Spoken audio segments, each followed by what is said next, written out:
Hello, hello. Good afternoon, everybody. I am Kinsey Grant Baker for Barchart, and we have a great interview on deck today. So without further ado, let's jump in. You know it. I know it. Your grandparents probably also know it, but they might not admit it. We need sustainable energy solutions to meet the demands of a changing climate. It's a simple reality. But solving the problems that reality introduces, not so simple.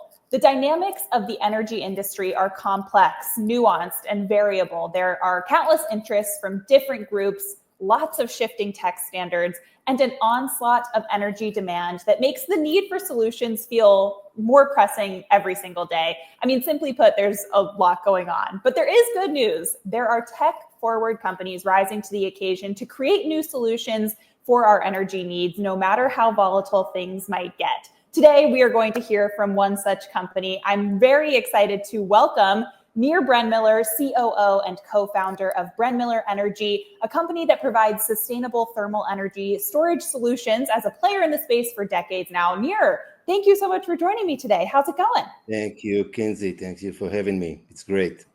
Of course, yeah, I'm Really excited. looking forward, to bring the story and get your audience, into clean heat and the clean heat industry. Yeah, and it's an interesting one. We got the chance to touch base yesterday and chat just a little bit about this. I certainly learned a lot. I'm sure the people who are listening to this conversation and tuning in, watching us today, are going to equally learn a ton. So if you're ready, I think we can just dive right in with what I hope will be a helpful sort of lay of the land. I would love, Nir, if you could tell me sort of the elevator pitch for Brenmiller. What do you do? Why do you do it? And for how long have you been at it? Give me the sort of basics of your company. Perfect. Well, I'm going to tell you a little bit about, where we came from before, we start the elevator pitch, because we have decades of experience in energy and renewable energy as a whole. We were developing, we had a company that was developing solar technologies in the 90s and then in early 2000. And this company was building the technology, and then we were building power plants using this solar technology. And we sold the company to Siemens back in 2009 for just under $500 million and remained a few years under Siemens. And we saw the massive need for something to bridge the intermittency of renewables with a client who need reliable supply of heat. We often think about, electricity, and we have our phone battery, we have our car battery, so we have the storage, but, electricity as a whole is only 17% of global energy. It's a niche. Electricity is a niche. Heat, by the way, is 60% of global energy, and industrial heat alone is 25%. Just industrial boilers that runs on gas or oil or coal in the East are 25% of global energy. So if you want to go to renewable energy or sustainable energy or just cheaper energy and more stable energy, that's the largest single part of, that's the Pareto. If you want to tackle, energy transition, that's the largest part you can handle. This is exactly what we are doing. So we saw this massive need, to connect between solar, wind, and the energy generator to industrial heat. I see you're sitting in New York. It's cold. You have district heating. You are running on gas. I mean, if you want to connect it with wind or with solar, you need some sort of a buffer. So you can use hot water tank. That's the most, I would say, popular and abundant solution you can find today. You can heat up a water tank, but if you want to go to higher temperatures, higher efficiencies, and you need something that can go, to 1,000 degrees, 600 degrees, industrial heat. And this is exactly what we have developed. We have developed, I would say, a battery that stores heat, a heat battery. Mm-hmm. You can charge it with electricity. It heats up like a toaster, but you can keep the heat and then discharge according to the customer demand. And the media we are using is very simple. It's crushed rocks, but the whole machinery, algorithm, software, when to charge, when the grid is available, how to keep the heat, how to make it a machine, a digital machine, turning rocks into a digital machine that can deliver the exact temperature, pressure, and volume on demand. This is what we did in the last 14 years. By the way, we personally financed and invested in the company for many years. We invested $40 million, the management here, on our own capital, and we are listed today on NASDAQ. And on the timeline, we are, after many years of developing, piloting, proving the technology, moving into sales right now. So we are in the early stage of revenues and growth, where we have signed the first 3 deals. We just announced the pipeline is already over $500 million, and we just started selling this year. So the market is endless. It's a $1 trillion market. I believe that we are one of the market leaders for sure, and for sure maybe the most, I would say, market-ready company, mature company out there. We already built a gigafactory to support the pipeline, so we can actually, install it, grow. We have built a global network of partners and developers that can locally support us in the target markets. We can maybe elaborate on target markets later on. And ready to grow, ready to bring in another, we have 3 contracts on the way. We have many coming up. And we are extremely optimistic, by the way, because we are already economical. We are not in the green premium market or subsidies. Wherever we go, we are bringing an offer that is get a discount on your current prices. The green flag is on top of the offering. That's a bonus. So that's a pretty sustainable offering. Right. Yeah. And I appreciate the context here because, for a lot of people, when they try to understand power markets, electricity, just in general, the way that the contours of the energy market really operate, it can be confusing. I'm going to add a slide up here that your team shared to show just how this is not as confusing as it needs to be, right? This is a simplified version, I'm sure, of what has been many, many years of work and of effort and of, smart technology and implementing smart technology. But it is at its core something that is, that buffer service is something that will help a client to achieve their goals, help a client to, save money, sort of insert goal here. Tell me a little bit more about who those clients are. You mentioned that you're at the early stages of revenue and growth. Can you explain a little bit more who the ideal customer is for Brenmiller products? Right. And also, by the way, part of the innovation is the business model. We are not selling these boxes. We are selling everything as a service. Right. So we are mainly in front of the large industrial players, food and beverage, pulp and paper, hospitals, chemistry, materials, pharma. Almost everything you are now eating, sitting, touching was made with heat and mainly with steam. And this is pretty amazing. Everything we touch was previously, had some process with heat. So we are coming to these, some of them are companies that they have, multi-year plan to decarbonize. Some just needs a critical solution because the gas prices are volatile, are crazy. They are losing their business because of the volatility of gas prices. I'm talking about mainly in Europe now. And we provide them with hedging, a green solution. And so we have a project now, for example, with a subsidiary of Heineken, a very large brewery that we are replacing their heavy fuel boilers. We have a state-owned hospital, a large hospital, again, replacing heavy fuel boilers. We have a pet food manufacturer, a large company in Eastern Europe. We are replacing gas boilers. The model there is amazing. We are giving them discounts over gas prices. European gas is connected to Russia mainly, extremely volatile, no security. So this also sits, on the security quarter. Now, for every system in many projects, we have 2 clients. This is an extremely favorable model for us because we get paid by the off-taker, by the pet food manufacturer. But when we charge the system, we work with the grid operator saying, we get your electricity whenever you want to give it, whenever the grid is congested. And in countries where you have high penetration of renewables, and it's across Europe and in many many states in the US, the grid is running crazy. Okay, and the grid operator needs, in Germany, for example, 50% of the minutes a year, the grid operator needs to burn electricity fast. And we are very good at it. Giant toaster. So we get paid to burn electricity, but this is our fuel. And then we get paid again to discharge it as heat.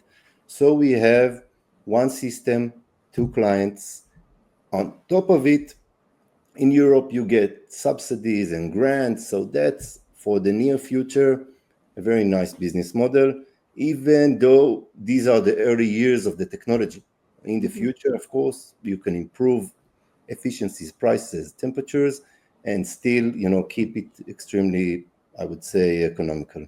Yeah, certainly a favorable setup to have one business, two customers. Yeah. You mentioned volatility, that this could serve as something of a hedge against price fluctuation for gas. I would love to hear a little bit more about how you think about volatility, knowing that the current reality that we are all living in is one that is truly marked by volatility. I come to you speaking from the perspective of somebody living in the US. The new Trump administration has made certainly energy, and I think conversations about energy as well, a pretty key area for this first 100 days. We had drill, baby, drill, an energy crisis on day one, a lot of, environmental regulation rollbacks, just in general, a lot of potential policies that could impact energy costs, redirection of investment, things like this that produce volatility. How are you anticipating what the next 4 years might bring in terms of volatility, and subsequently what that might mean for your customer base moving forward? Well, I think that the companies that will be hit from the local US situation are companies that relies on green premiums and subsidies. Mm-hmm. If you are competitive to natural gas and you are passing the CFO, not the chief sustainability, and the business is on. And now, so we are providing hedging to natural gas prices. Mr. Trump is really helping us with the volatility of the market. And again, we are enjoying the spread in the electricity prices. And then again, still a major part of the electricity is manufactured by gas, and renewable trend in Europe, it's already 50%. In the next 4 years, things are going to get built because they are already financed. They're already either all in construction or shovel ready. And this is going to bring a lot of noise into the grids. So you need some devices to balance it. So you can balance first with, a dynamic pricing. In these hours, we have a lot of electricity, get it almost for free. In these hours, these are peak hours, you're going to pay 100 times higher than the average price. Don't buy electricity in these hours. So if we can buy in the lows, and sell it in the highs, and this is exactly what we do, we have an amazing solution. Okay, so you use dynamic pricing, but you're still left with 20-30% of matchmaking you need to make. Again, we provide this service. We are extremely efficient. I didn't mention that we convert electricity to heat at 97% efficient. That's almost like the perfect conversion. So we are really good in buying electricity and turning it into heat. And I think that it's going to get much worse for the markets before it gets better. So we're going to enjoy the next 3-4 years in an extremely volatile market. So, keep on the good job. Thank you for, shaking the markets. I think that's the perfect business background for us. Yeah, it's always interesting to speak with, leaders like yourselves who volatility is not necessarily a scary word. It might actually be a business win for what you're working on. No, same like capital markets, you can make money on volatile markets, not on a standard day. Absolutely. And there's another element here that I think, sometimes can be what I would say is a loaded word like volatility for retail investors who might be tuning into this conversation. One of those is stability, or maybe rather the lack of stability and instability in the power grid is something that is a huge topic of conversation for people in the know in energy. Most of us kind of walk into a room, flip on the lights, and don't really think about it. But there is just massive increases in demand, especially throughout the energy transition as we're talking electrification and just in general tech changes and system changes. Ensuring that people can get power when they need it, when they want it, and do that reliably is a big challenge, and increasingly is pulling in a lot of talent of smart people to try and solve some of these problems. I would love to hear a little bit more of just your general perspective on overall grid stability and how Brenmiller as a company approaches grid stability as a problem with a solution. Yeah, you can follow our latest announcement. We have joined in JVs or other partnerships with some of the largest grid operators or grid service providers. What does it mean? They are first helping to stabilize the grid. Also, the grid is a pipe, okay? And you need to utilize this pipe to be loaded 24/7. So flexibility, that's the holy grail. Mm-hmm. If you are not a flexible customer, in Germany, for example, Germany is always, like the example of the world for many things, energy also. So the grid by far is the most important asset. The panels, the blades of the wind turbine, this is nothing. The grid, this is the main thing you need to grow and manage. You need to utilize it 24/7 and make sure it's 100% full. And you need devices like ours to control, mainly, by the way, the load of the factory of the client. I mean, the grid connection is something that you are paying today, prices that you cannot believe how high the grid connection cost is in Europe.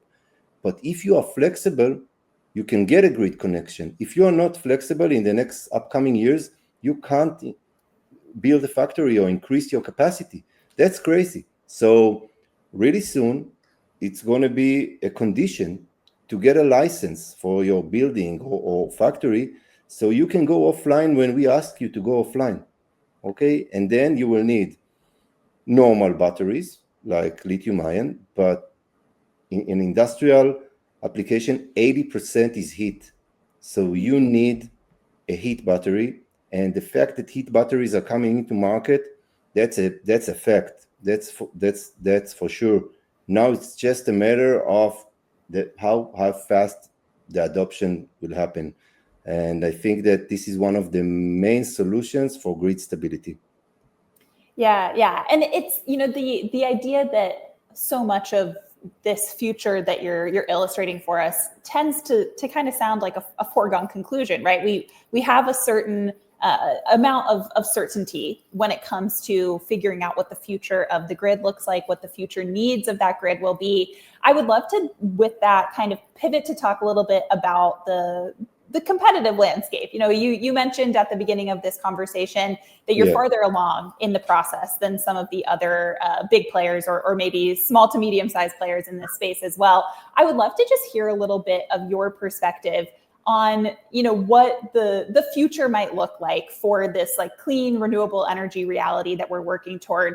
Tell me a little bit more about how you view the competitive landscape, the competitive field, and tell me more specifically about why timing matters in sort of surveying the rest of who's doing this.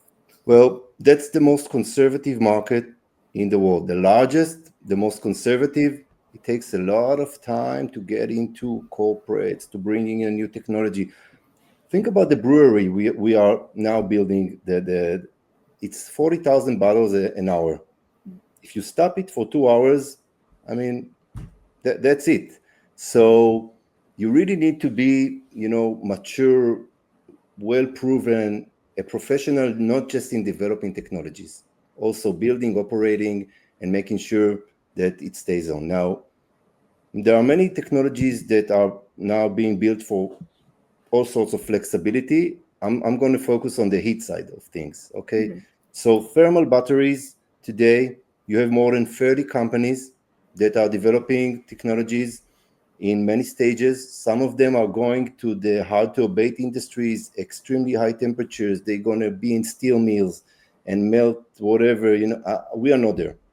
We took a conservative approach to serve the 80%, the range of medium temperatures, conventional industry. We prefer to build 500 projects in 10 years rather than to build one project 500 times bigger in 15 years' time. So this is a product approach. Now you have technologies that stores heat in salt, in bricks, in carbon. By the way, that's like inside the box. I think it's not the only things that matters. You have a lot of IP outside the box, but also you need to put something that is mature, that people can buy and install today. And then this is like the first iPhone, but you need to sell the first iPhone before you market iPhone 9. Okay, so we are well experienced. We're coming out of the industry. We know what the bank will finance, what an engineer will approve. We didn't want to be, tomorrow on the Scientific American. We want to be in Financial Times. And having said that, it doesn't mean that we are not developing. We have 5-year-old R&D plan. We're going to go to extremely higher temperatures throughout the years. We have already a few generations pipelined of the product. In terms of competitive landscape, you have around 6 companies based in the US. Bill Gates personally invested in all of them. So I think he believes that something's going to happen in the thermal batteries landscape. You have a handful of companies that are mature enough to be close to commercial. Most of the companies are startups, early stage, still in the in the demo side of things. But it's like, this is not a winner takes it all situation. It's an ocean. In the ocean, you're going to have speedboats, air carriers, so many ships for so many needs. And in this multi-trillion market, all we need to do is find our market, grow the company, multiply it every year, and make sure we keep on being relevant, because you don't have to win over the competition. You just have to be, good at what you do, and we have a market for 10 years.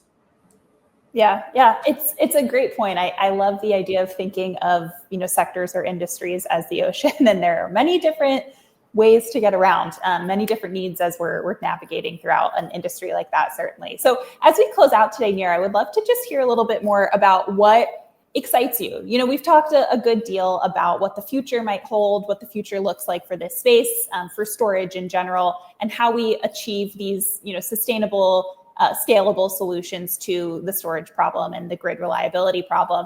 I would love to know, on a more personal level, what excites you about the work that you're doing? What makes you feel really, ready to go for the next year, 5 year, 10 years? That's a massive question, but yeah. Listen, I'm all in. I'm all in with our money, with our time, with our everything, our friends, our team running for so many years together, because it looks so trivial to us. It's just out there. I mean, the fact that the technology, by the way, we started 14 years ago. Think about the technology you thought about 14 years ago. And when you're getting into the market, it's the most, right on time, right on. I mean, we are lucky, and maybe we also thought right. But I think that we are creating a change. I think that, 5 years from today, it would be just amazing to see the change that was made in the industrial heat market. I think that we have contributed to this change. We're not going to be alone, but I think we have contributed pretty, we were part of the team making this change. Something is burning inside to show the world that, that we are a billion-dollar company locked in a microcap body. I mean, take a look. We have hundreds of millions of dollars of pipeline, a gigafactory financed by the European Union, offices all around the world, so many people selling the technology, AAA corporates, Fortune 500 companies in processes for years. We are passing everything. We built a power plant in Italy for the largest European utility, and listed, around $10 million. I see it as my mission to bridge that gap. Okay. And this is what, this is the fuel, for this type of conversations. I want people to see and be aware that that this is not just, some futuristic market cap, micro cap idea that maybe will pass FDA one day, maybe not. We passed FDA. We are selling, and I think that, we put our name on the company's name. I think that it says it all. Okay, we put our reputation, we are up for the challenge, and I believe that 2-3 years from today, we'll take a recap into this call, and we can see if the plan, if we are according. By the way, 14 years, we said almost everything we promised was we ticked the boxes. The problem was just it took the timing. It takes more time. As an entrepreneur, you're always optimistic that you can do things faster, but this is such a change to the energy market that it just takes time to spread the word, to convince. But now, once you're selling, in 4 or 5 months, we're going to have a system fully operational, fully commercial, in a huge Heineken facility. I think that will be the inflection point for the company, and we look forward to it.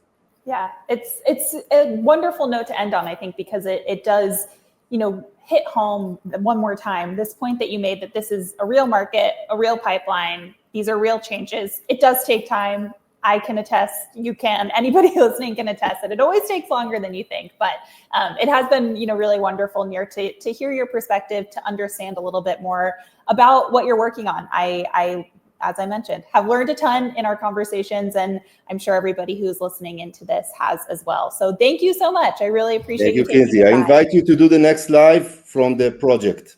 Okay, right? Yeah, let's do it. I'm in. All right. Thanks. All right. Thank you, Nir. Have a great day. Bye-bye.